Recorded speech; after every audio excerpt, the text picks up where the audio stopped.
فاصدع بما تؤمر وأعرض عن المشركين إنا كفيناك المستهزئين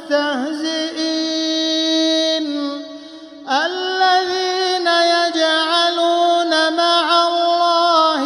إلها آخر فسوف يعلمون ولقد نعلم أنك يضيق صدرك بما يقولون فسبح بحمد ربك وكن من الساجدين واعبد ربك حتى يأتيك اليقين.